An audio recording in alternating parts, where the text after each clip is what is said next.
बिस्मिल्लाहिर्रहमानिर्रहीम। क्लास 9 और 10 new classes के अंदर आ चुके हैं। अब 9-10 क्या करें, कैसे पढ़े, कैसे कामयाब होना चाहिए, ये वीडियो खास तौर पे आपके बच्चों के लिए या फिर आपके लिए है। अगर सुनना चाहते तो सुनने, वरना जाएं सैर करने जाएं। बिस्मिल्लाहिर्रहमानिर्रहीम। सबसे पहला पॉइंट, क्लास 8 क्लास के बच्चे जब 9th में आते हैं तो सबसे पहली चीज डिप्रेशन का शिकार हो जाते हैं। उनके पेरेंट्स और उनके टीचर्स एक ही बात उन्हें बोलते हैं कि तुमसे नहीं हो पाएगा, 9th बहुत मुश्किल है, जान लगाना, 1 मिनट भी जाया मत करना। एक चीज को जब बोला जाए बार बार मुश्किल है मुश्किल है मुश्किल है, तो यकीन माने वो चीज इंसान को मुश्किल ही लगती है। और अगर किसी शख्स को ये बोला जाए 1 मिलियन सब्सक्राइबर लेना बहुत मुश्किल है, तो वो नहीं कर पाएगा। लेकिन अगर किसी के दिमाग में एक ही बात आ जाए कि ये करना कोई मुश्किल नहीं है, इंसान के बच्चे ही करते हैं, मैं क्यों नहीं कर सकता, तो सब कुछ हो जाता है। सब कुछ इंसान कर पाता है जो इंसान गुमान भी नहीं कर पाता। इसी तरह अगर एक बच्चे के सामने बाल्टी रखी जाए पानी की, और बच्चा उस बाल्टी को उठाने के लिए ताकत भी रखता हो, लेकिन कहने वाला शख्स उसे बार बार एक ही बात बोले कि तुमसे नहीं होगा, तुमसे नहीं होगा, तुमसे नहीं होगा, तो उससे नहीं होता भाई। इसी तरह 8th क्लास के बच्चे जब 9th में आते हैं तो टीचर सारी की सारी पूरा पूरा पेज याद करने के लिए देना शुरू हो जाती है। बेटा ये पूरा पेज याद करके आ जाना, बेटा ये सारा कुछ याद करके आ जाना। भाई 7th 8th तक आपने उन्हें ये आदत नहीं डाली। उन्हें आप 2-2 3-3 लाइनें देते थे, कुछ कुछ चैप्टर देते थे। अब कैसे आप उन्हें कह रहे हैं पूरी बुक याद करके आ जाओ, पूरे पूरे चैप्टर याद करके आ जाओ। उनसे नहीं हो पाता, सिर में दर्द होना शुरू हो जाता है, प्रेशराइज हो जाते हैं, टेंशन में आ जाते हैं। मसले का हल भी बताऊंगा साथ साथ। क्लास 10th की गलती क्या होती है, 9th वाले 10th में गए, इजी हो जाते हैं, 9th के पेपर हो गया और 10th तो हम खुद ही कर लेंगे। 10th मुश्किल होती है 9th की निस्बत, और टाइम भी कम होता है। 10th करने के लिए आपके 5 to 6 मंथ होते हैं, और 9th करने के लिए आपके पूरा 1 साल 2 महीने होते हैं।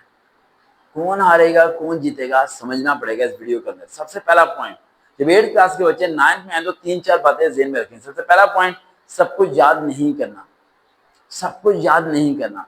एक्सरसाइज के क्वेश्चन याद करें, एमसीक्यूज याद करें, और लॉन्ग क्वेश्चन को शॉर्ट करें। आप लॉन्ग क्वेश्चन को शॉर्ट करें। टीचर्स को चाहिए कि इन्हें बताएं कि 4 से 5 4 नंबर का लॉन्ग आना है, वो भी 2 पार्ट्स में। ये भी तो 4 नंबर का लॉन्ग को 3 सफा में नहीं होने वाला।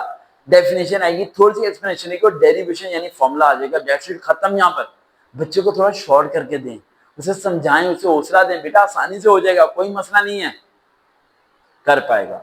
मैक्सिमम बच्चों की 9th के अंदर सप्लीमेंट्री आने की वजह ये होती है कि शुरू में प्रेशर डाला जाता है, पेरेंट्स टीचर सब प्रेशर डालते हैं। इसकी वजह से 3 से 4 महीने बाद वो पढ़ना ही छोड़ देता है, और बाकी होने के बाद उसकी 9th में सप्ली आती है, और 10 में जाकर से समझ आती है कि मुझे सही पढ़ना चाहिए था। क्लास 10th के बच्चों को क्या करना चाहिए, क्लास 10th के बच्चों को 9th में जैसे ही आखिरी दिन पेपर खत्म हो, अगले दिन ही 10 शुरू कर दें। क्या बात बोल रहे हैं, रेस्ट, कोई रेस्ट नाम की चीज नहीं करनी चाहिए उन्हें। रेस्ट से नफरत होनी चाहिए, क्योंकि जैसे वो रेस्ट करेंगे उनका माइंड डाइवर्ट हो जाएगा रेस्ट की तरफ।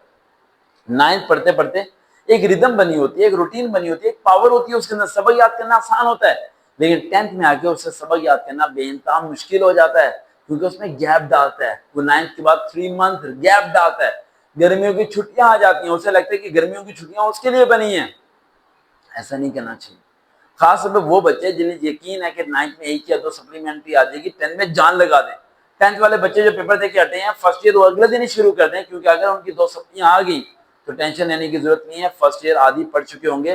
जब 10th का रिजल्ट आएगा, सप्लीमेंट्री का दाखिला भेजेंगे, 30 दिन के अंदर 40 दिन के अंदर सप्लीमेंट्री क्लियर करेंगे, और दोबारा फर्स्ट ईयर करके एडमिशन भेज के पास हो जाएंगे 3 मंथ के अंदर ही। वरना यकीन माने ये 3 मंथ के जो गैप देते हैं ना, उस पर 10th के रिजल्ट में जो सप्लीमेंट्री आती है, सप्लीमेंट्री क्लियर करने में ये 3 मंथ लगाते हैं। उसके बाद फर्स्ट ईयर करने के लिए इनके पास सिर्फ 2 मंथ होते हैं, और फर्स्ट ईयर में दोबारा ये फेल हो जाते हैं। लाइफ की स्ट्रेटेजी को सही फॉलो करो, सिंपल फॉलो करो। 4 साल होते हैं, 9, 10, first year, second year, life जिंगलाला, लाइफ बूम बूम बूम, कामयाबी, GD pilot, aeronautical engineer, officer, flying officer, सब कुछ सिर्फ 4 साल, अगले 50 साल तुम्हारे लेबल बना देते हैं, तुम्हारे नाम की निशानी बन जाती है। तुम्हें लोग तुम्हारे चेहरे से नहीं, तुम्हारे लोगों से पहचानना शुरू हो जाते हैं। सिर्फ 4 साल जान लगा दो यार, नॉन स्टॉप, रुकना नहीं है, रुकना नहीं है। देखते ना चैनल सर्वकार विद रियल मोटिवेशन। दोबारा मुलाकात होगी। अल्लाह हाफिज।